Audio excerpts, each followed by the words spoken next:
saw Luke Ford with a gas mask and the whole suit. That was the best. I wonder if he's gonna work out in the gas mask and the hazmat suit. It wouldn't surprise me. Luke Ford is a character. He's got a great personality. IHSA group on the Jumbotron and said, hey, the IHSA is here. Exactly. Look, we're trying to get the state bid, and the IHSA people waving. I mean, they enjoyed their time here.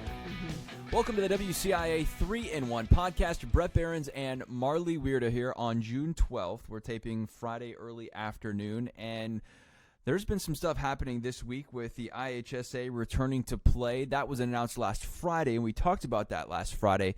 But I think the biggest thing is we've been out to some football practices now, kind of seeing how it's been implemented, talked to some coaches, talked to some athletes about how they're feeling getting back on the field together. No footballs. They're not doing a lot of football-related activity, but just being back together, I think, is good for them. We're going to hear from some coaches coming up. We're going to talk about the Illini players returning this week, and that was an interesting perspective, too, from some guys. Haven't heard from them yet. Not sure if I expect to hear from them for a little while. Still, maybe some of them in quarantine. The basketball players returning to campus today.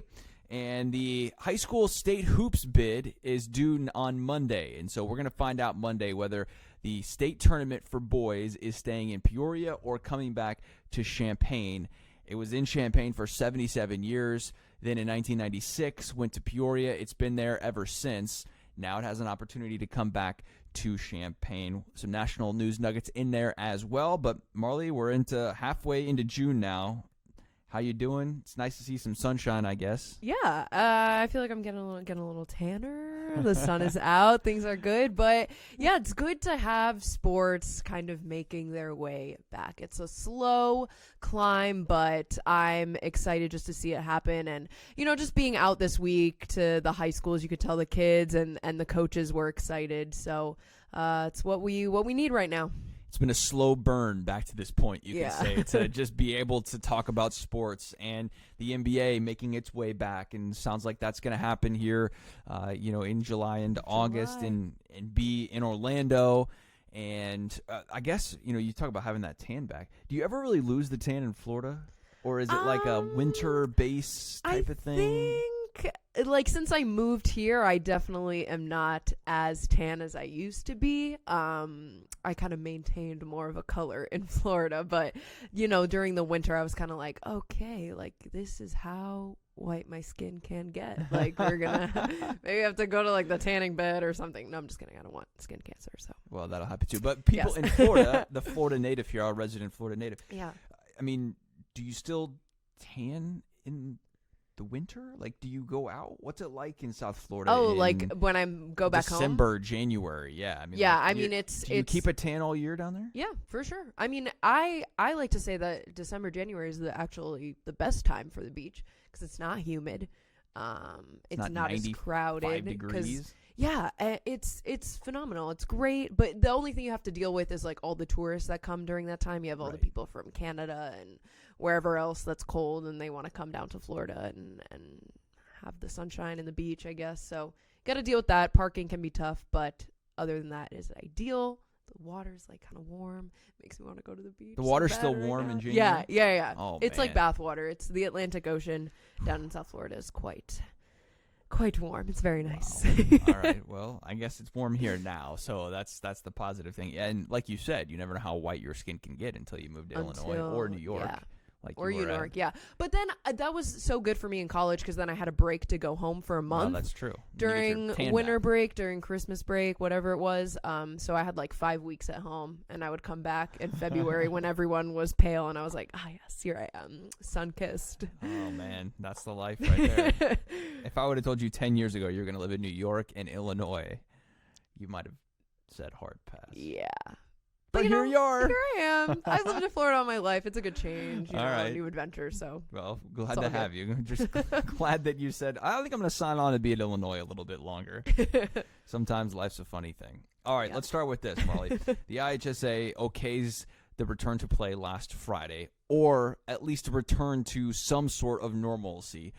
We mentioned there's no footballs being thrown at practices this week. Some teams haven't even got back to the practice field yet, or at least weightlifting or cross-training or whatever you want to call it. from the times that I've been out this week, I've been out to a couple of practices. I think I went out to Mahomet, went out to St. Joe, and I feel like there's one more. Oh, Tuscola. You were at Monticello. You know, I think the consensus I've gotten is, you know, okay, coaches are going to have all these groups, can't have more than 9. It can be 10, but the coach that's going to be with the group makes the 10th. So 9 athletes.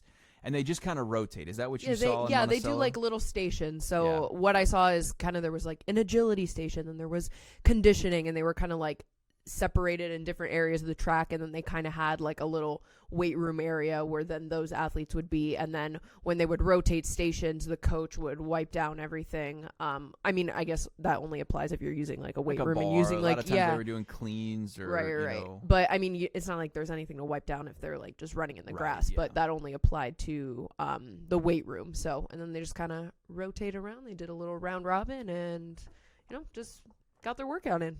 I was trying to put myself in their shoes, thinking how motivated I could be, because we get these quotes and, you know, we talk to these kids and these coaches and everything else. And I don't always talk to the kids off the record because I think that's kind of awkward. But, you know, you start talking to the coaches when you put the camera down and all that kind of stuff, and there's no microphone. Yeah. And, you know, they all say, yeah, okay, we're excited to be back. And it's the first week and, you know, you're energized to see your teammates again. It's not like they haven't been seeing each other. I mean, let's be real. Yeah. But, you know, just being in some team capacity, I think is important. But if I'm putting myself in their shoes, I think I have a hard time being motivated to do jumping jacks or do up downs or do whatever. Like for me, lifting in high school, it was always about going heavy, right? And so I wanted to lift heavy. Only doing the bar and a plate is like not enough. You know what I mean? Yeah. So that's kind of how I was approaching it, thinking outside the box. Like if I was in their shoes. Yeah, it's very much how did like, you sense it's that? Like the not fun, quote unquote, part of the sport. It's like when you go to practice, you want to scrimmage, you want to do drills, you want to, you know, throw the football around. But this is kind of like the stuff that you have to do when you're playing sports, but that you don't really necessarily like to do. It's like running sprints. You're doing agility, like touching cones. It's not ideal. No, I don't know. And for that, I feel bad for the kids. Now, all the kids I talked to this week seemed to be, you know, at least pumped up to be back together. Yeah, it's better than nothing. It's right. You know, and believe me, we've heard a lot of complaints on Facebook and Twitter from people. I don't know if you read the Facebook page. Sometimes I try to avoid that. I but steer clear. You know, people upset last Friday when we posted that it came out. Hey, good news for these kids and these teams. It's back. And we had a lot of backlash from people on the news page and on the sports page as well on Facebook, just saying, well, this is bogus. This doesn't mean anything, blah, blah, blah. Just being negative about it. And like, look, these kids are positive. I mean, they feel like they got something back after something was taken from them because it was. I mean, you know, it's not like we're Texas here and there's a spring football season. You know, I mean, in Texas they have high school spring football. It's not like that was taken away, but you know, a lot of these kids are multi-sport athletes, played a spring sport, whether it was track or baseball or whatever it was, and that was taken away. And so, you know, they're excited to get back, and for that, I'm excited for them. The reality, though, in my mind, and after talking to several ADs and coaches this week, both on and off the record, they're worried. And I am too. I don't know that fall football is going to happen with everything that's going on and where our state is, where our country is, and all of that with this virus. I just can't sit here confidently today on Friday, June 12th and say, I feel good about football happening this fall. Yeah. Just given how long it took us to get to this point just with high school, I can understand maybe some of like the larger scale sports or just leagues that bring in more people to an arena or whatever it may be. But for high school, I mean, like we don't live in like a very popular, I mean, there's a lot of people, but it's not anywhere near like New York or, you know, a bigger city may be. Like it's central Illinois, you know, the schools are smaller. So why not make the step to try and bring some of those sports back? But I can see how it kind of gets complicated there in the sense of, you know, just trying to, like we talked about last week, you know, Chicago is one of the bigger areas, and like if Chicago can't come back, then, you know, is it fair to say that all the other sports can come back? I don't know. Yeah, I'm kind of in the same boat as you. And that's an issue there, and I've talked to coaches about that as well. Do you see the IHSA breaking off and saying, okay, golf and cross country can come back? I'm not sure where volleyball or soccer fit into that because especially think soccer, it's contact. Competing for the same ball, you're heading the ball. You know, there's some contact in soccer. Don't get me wrong. I mean, especially guys soccer, they're getting after it, you know, and it can be physical in there. Maybe not quite the amount of football, right? But I mean, there's definitely contact in soccer, and volleyball, you're sharing the same ball. And obviously football tops the cake in terms of things that would come back last in my eyes. But would the IHSA allow golf? You know, golf courses are open. Why couldn't high schoolers play golf? I could see that happening. Why can't you run cross country? I mean, you'd have to maybe keep some social distancing in 6 feet or whatever, but I don't see why cross country would be an issue. It might look a little different. You might have to stagger some things. Maybe everyone doesn't go off on the same time or whatever, but like I think that could be done. That's pretty feasible. But will the IHSA do that? Or is it an all or none? And that's a question I don't have the answer to, but I think it's certainly something to think about as we move forward. Like you mentioned, last week we chatted about Chicago. Is the IHSA willing to part ways with Chicago and just say, okay, if you're downstate, you can play. Right. If it's CPS, sorry, we're just going to have to say you're not going to be able to play. Yeah, because the reality is that there aren't as many cases here in Central Illinois, and I don't know if bringing sports back would, like, you know, make it. What is the word? It's an interesting debate because we've seen some spike here recently in different areas across the country of a resurgence of the virus coming back, and how does that play out? And I think that's the biggest question with the pro sports, you know, which are going to play, right? I'm convinced there's going to be a college football season because of money. I know that's the thing too. I know there's going to be an NFL season. Like there just is going to be an NFL season, one way or the other. I cannot fathom a way where there's no NFL season. Can you imagine this year? The revenue loss would just be too large, you know. And for college sports, I mean, that's what it comes down to. But you have to think there's so many tests that can go into that. They have money to play with. If you have capital, you can invest. You can spend money on tests. You can keep players in bubbles and all of that. There's no way we're going to be able to test all these high school kids. Yeah, you just can't. So that's at this point, right? I don't see testing happening at the high school sports level before a vaccine coming out. I think there'll just be a vaccine. Everyone will get it. Now, from an insurance side, what's the IHSA willing to do, right? Are you going to have to sign a waiver? Like, is a parent and an athlete going to have to say, okay, we'll play, we'll sign this waiver, but, you know, the IHSA says, hey, this isn't on us. If you get sick, that's your problem, right? Yeah. It's not going to fall back on the IHSA or maybe more importantly, the school, because I think that's where you could have some big issues with lawsuits or whatever. You know, let's say a player gets sick, spreads it to another player, that player spreads it to a grandparent or whatever else, that person dies. Now you start tracing the steps back and you have some issues. All things that I don't have the answer to, but are just like thoughts that have come into my mind of, well, what if and what if? Yeah. And those are all the things, Marlee, that have me thinking we're in trouble here. And essentially 2 months from about right now is when practice is supposed to start for the IHSA. Yeah. And I was kind of thinking back to when the IHSA canceled all of the state tournaments, but they said, hey, there still might be the possibility that you guys can get together and like play a game or do some kind of like senior night. And I was thinking, I'm like, okay, well, what's really going to stop, let's say like a high school, just a group of high school kids that want to go and play like a baseball game out in the diamond? Like there's nothing really stopping them from doing that. Obviously, like if, you know, it becomes organized with, you know, coaches team on team, then okay, then can the IHSA, you know, punish these people for doing that? Right. But what, like, I'm just thinking of the high school kids, like they're going to want to play at some point. So what's really going to stop them from maybe just kind of doing it on their own? If they're going to do it on their own, then maybe the IHSA should step in or something. No doubt. You can have a school, and I've heard of this too from some ADs that have talked to other schools, that just say, okay, well, we're just going to not follow the IHSA. You know, we're going to play, and maybe we can find 8 other teams or 9 other teams that we're going to create our schedule, and we might not get the playoffs. But if there's no playoffs anyway, what's it matter? Our kids are going to play, and we're just going to move along. And the rest of the... What are you going to do? Yeah. Right? What's the IHSA logistically going to do? Are you going to suspend us? Are you going to ban us from the future? Whatever else? Like, who cares? Okay, let's move on. You know, I could definitely see downstate some teams forming or conferences and just saying, hey, we're playing. We don't care what you say, IHSA or Governor Pritzker or whatever else. Sue us. Why not? I mean, I don't feel like we're that far away from that happening. And I mean, it's definitely probably not the safest thing to do, but at this that's point, in the eye of the beholder, right? Which is the whole thing about this virus. Yeah, people are gonna get impatient, and sports are a big part of our lives, of a lot of people's lives, and especially for these kids in high school, and they're just gonna want to play. And I don't know, I can see it happening. Yeah, and I don't blame those kids or those parents or whatever else anyway. If there's not a high case number in the county you live in or the area you live in or whatever else, the death rate's down, which all of those things have gone down, I don't know.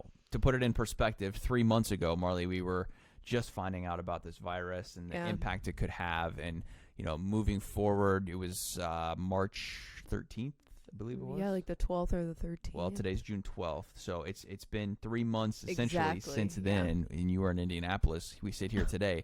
Think how much has changed since then. Yeah. We still have 2 months before football season is supposed to start for high school practices. A lot can change between now and then, no doubt. And we talk about these hypotheticals, and that's all fine and dandy to talk about. But it's under the realization that there's still a lot of change that can happen. The part where I don't think we have a lot of time on our hands is these things are going to have to be implemented well before August 12th. It's not like the IHSA is just going to be able to come out on August 10th and say, okay, you can start practicing full on August 12th. I don't really see that happening either. And maybe the bigger point out of all of this, are kids going to be back in school learning anyway? Because if they're not in school learning, there's no way there's football. Yeah, there's no way there's any sport this fall. I just don't see that happening. Yeah. I mean, I don't even think some universities have said that the fall semesters are going to be in person. U of I hasn't come out and said that U of I mean, just schools across the country. I don't think I've heard of a single university, correct me if I'm wrong, that has said, hey, yes, the fall semester is happening on campus. We've had multiple universities I've seen that say we plan to have it in the fall, but like I've never seen anything we are going confirmed. to be back in the fall no matter what. I think it's just too premature to say that right now. And that's something that could obviously kill college sports this fall really, really quick. I mean, Josh Whitman, Illinois' athletic director, has said if there's no in-school learning this fall, there's no way we're playing football. Right. But that's been consensus, I think, across college football. What are we waiting for? Or is it a vaccine? Is it because right when this started, I think it was all about flatten the curve, flatten the curve, flatten the curve. Is the curve flattened? Yeah, I think. For the most part, I think it is. We're doing really, really well, at least here in Central Illinois, and overall as a state, I think we're on that downward trend, is what the data shows. But like you mentioned, what point does it need to get to where we're at phase 4 in Governor Pritzker's plan, or at phase 5? I mean, if we're just waiting to phase 5, which is a vaccine, there's no way sports are coming back for a long time. Yeah, it's going to be indefinitely here, because I don't think a vaccine where mass production is available to everyone for you and I to get it, and then for everyone to be fine for I'm not going to guess because I don't know how long, but months and we're months not and doctors. months, back to 2021 into next year. I just don't see that happening. And so if we're waiting for phase 5, I don't think we should count on sports for a long time. Now, I have heard Governor Pritzker say that maybe we need a phase 4.5, where like we can get to a middle ground between phase 4, which is supposed to be at the end of this month. In that middle ground between 4 and 5, I think that can be a little bit more realistic, for us to get to by that point and still continue our lives, But Marlee, I don't think it's going to take that long here before people are just like, virus, screw that, I don't care anymore. Whatever. I mean, especially downstate. I mean, you go an hour south of here into Effingham and even down into Southern Illinois, and people are just like, whatever. Yeah. I mean, other states like Tennessee, Missouri. I have a friend that's driving down to Nashville today for like a bachelorette party. Yeah. I mean, I don't know. Maybe I'm about to like drive across state lines to. Well, Indiana's been open for a long time. Yeah. And Iowa's playing high school state baseball and softball right now. Yeah. Is Iowa that much different from Illinois? I don't think so. But the key there is Iowa doesn't have Chicago. Yeah.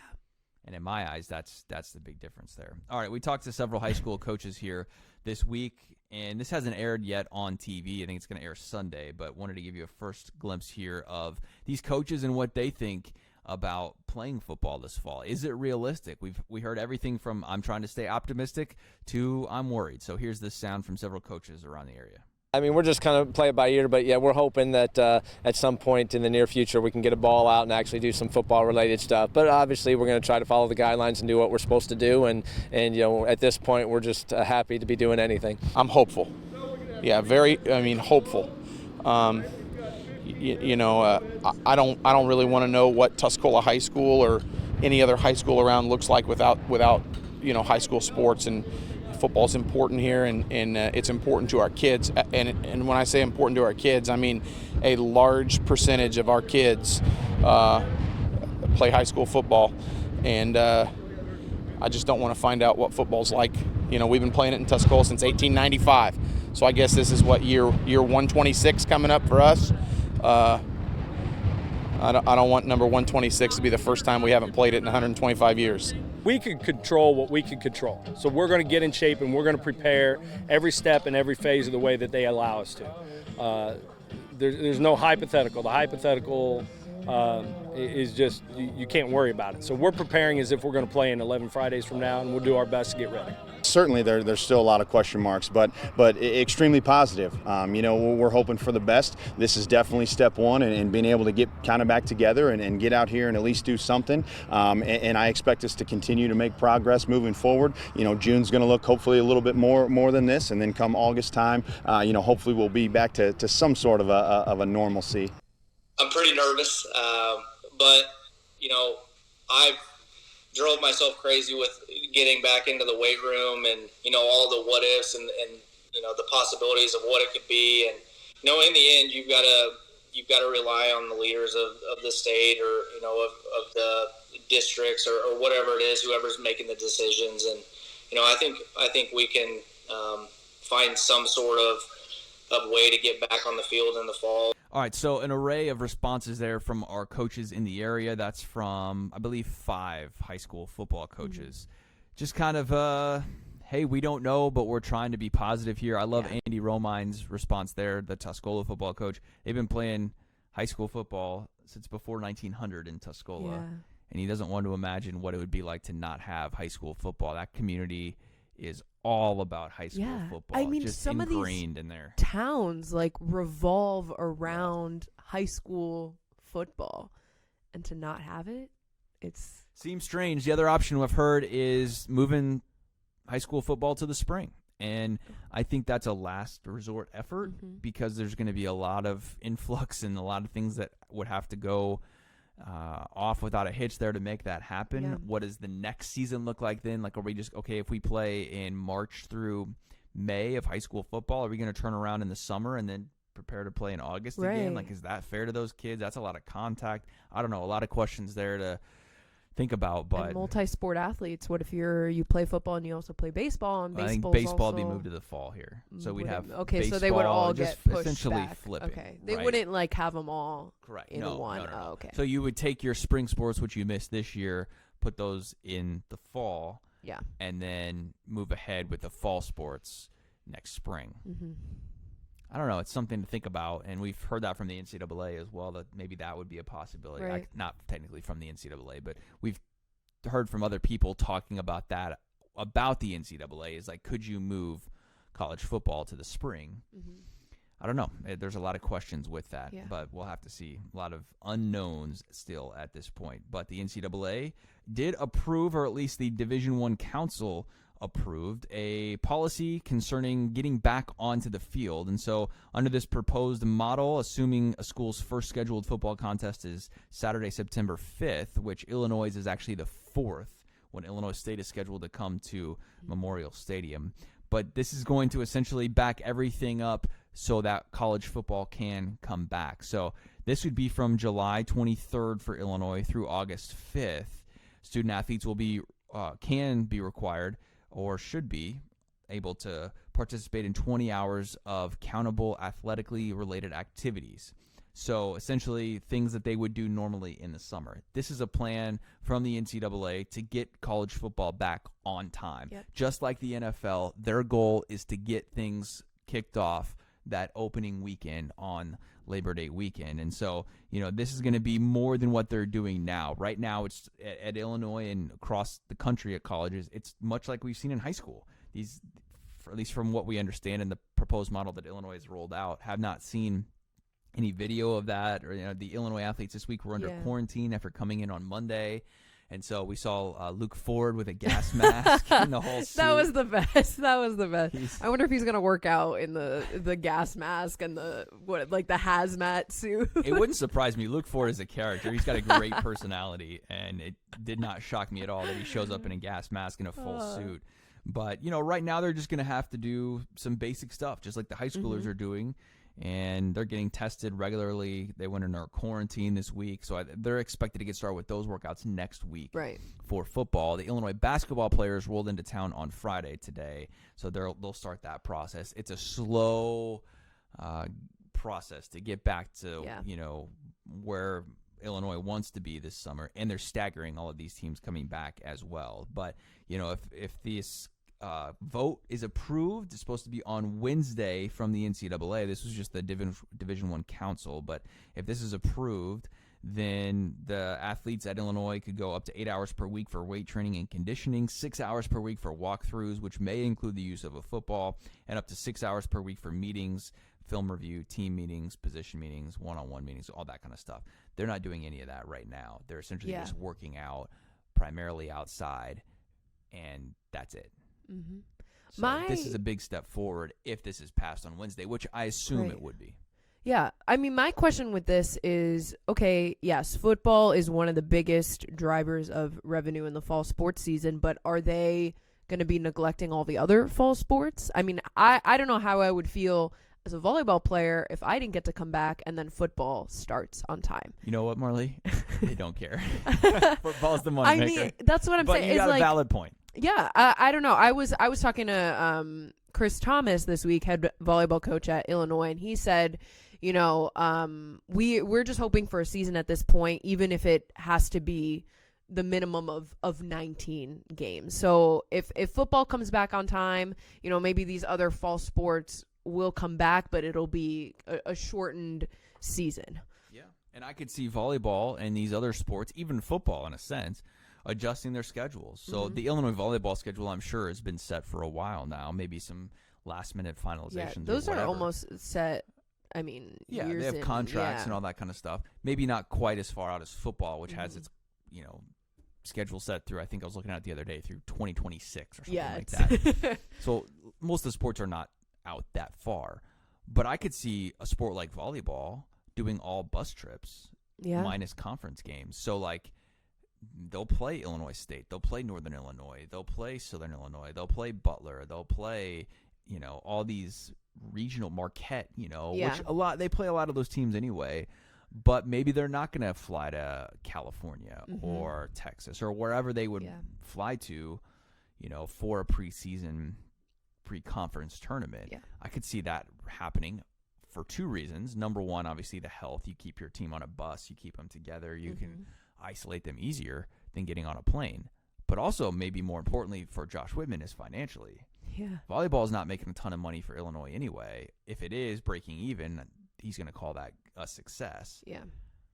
So can we not fly? We're going to take a lot out of the budget for that. Can we just stay local? Can we, keep all these teams on the bus? And for all your non-revenue sports, that's going to happen, I think, no matter what here. Those schedules they have are going to be changed. And sorry, you're just going to, we're going to play teams that are within a 5-hour radius where you can bus, Yeah. I would be so annoyed, though. But do you want to play or not? I mean, I think that's what it comes down to. And this is why football obviously is the precedent here, because it's the thing that makes money for these sport and, for these colleges. A lot of schools, it's the only way for them to make money or to stay above so they can fund all of these other sports. And so, right, I mean, we all would love to have everything back the way it was. I just don't see that happening. It's going to look different in some form or fashion, even for football, even for men's basketball. Yeah. And certainly for the non-revenue sports. But the players back on campus, it's a start, right? And I think that's the biggest thing we can take away from it is we're moving in the right direction. Even if you don't agree with the virus, you think it's a hoax, whatever else. We've heard all sorts of conspiracy stuff here at the station, theories. right? Yeah, we didn't land on the moon either. That's fine. but it's a step. And at this point, I'll take a step. Yeah. I'll try to keep I will that too. positive in my mind of like, hey, we're moving in the right direction, not trying to think too far ahead of what ifs and what if we don't play this season. Because for us, it's our jobs too, right? I mean, know. I'm tired of covering this stuff. I want to cover games. It's put in perspective for me. Yeah.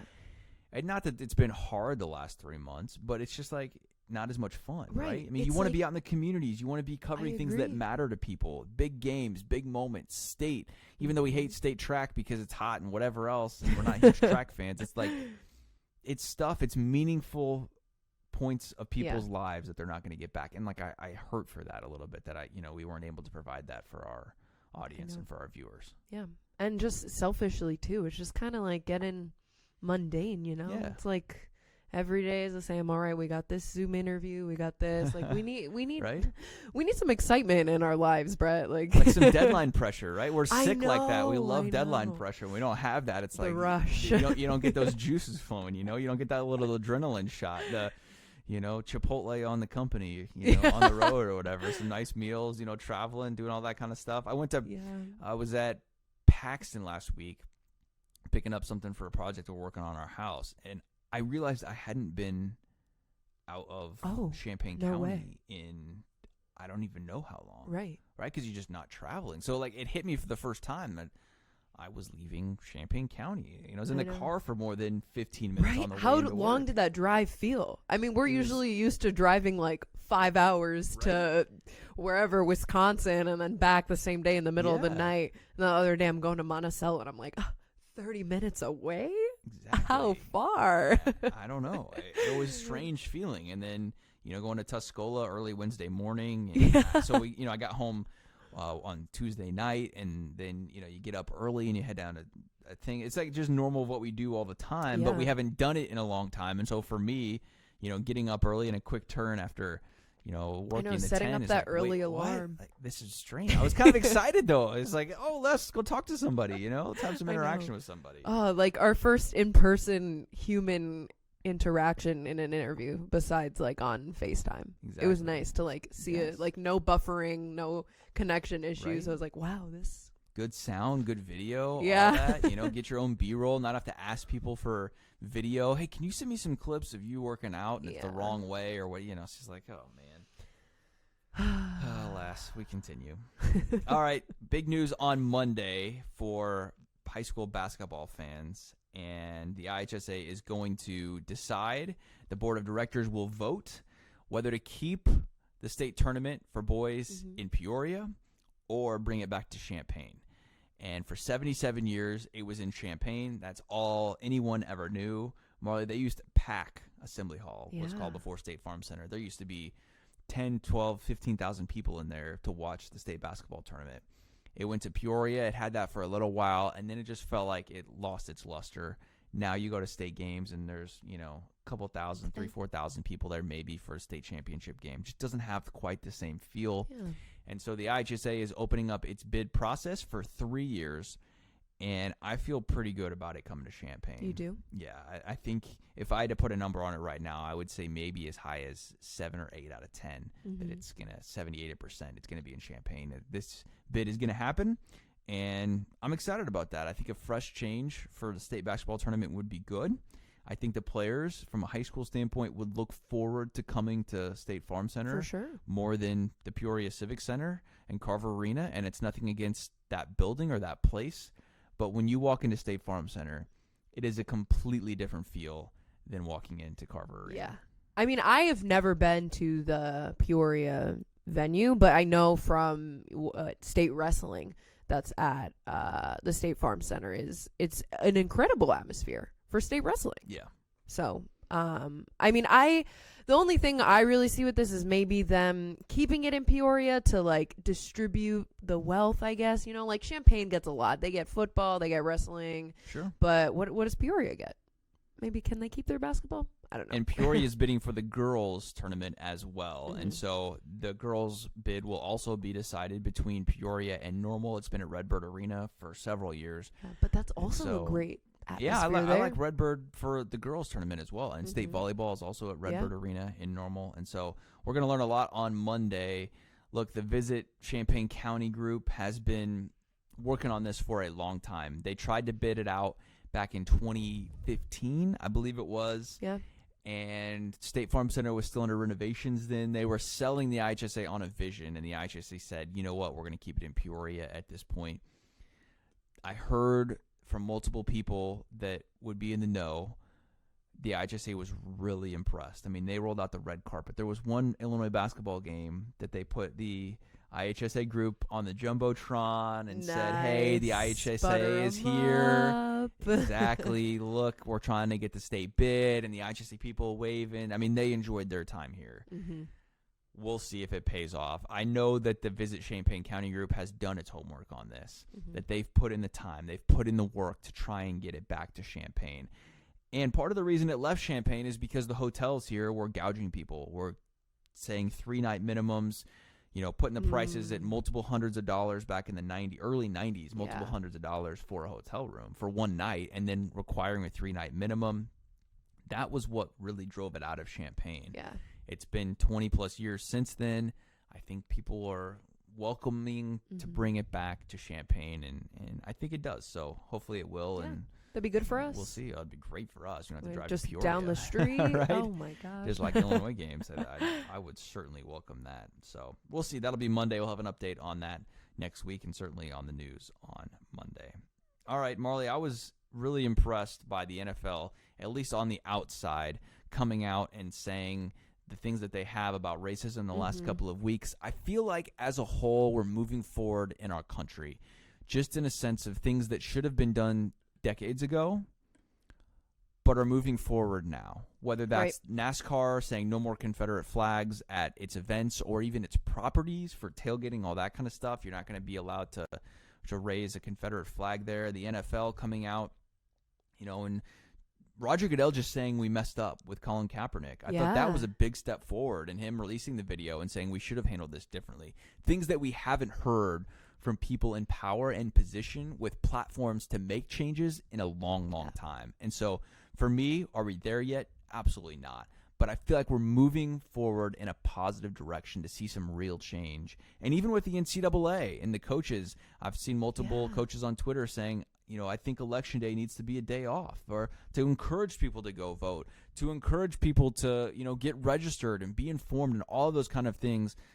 I'm glad these conversations are happening. Yeah, and I think people need to be more welcoming to embrace some of the change, because initially when the NFL, released a statement when all these protests were going on, we're so sorry about George Floyd's death, and everyone was kind of hating on the NFL. Well, you didn't let players kneel for the national anthem, but now they're apologizing and they're taking the steps forward that need to be done. But people are still, oh no, you're not doing this right yet. Well, sure. I mean, we need to acknowledge that people are trying to change and are trying now to make things right for what they maybe messed up on in the past. So I think that is a good thing that we're seeing so far.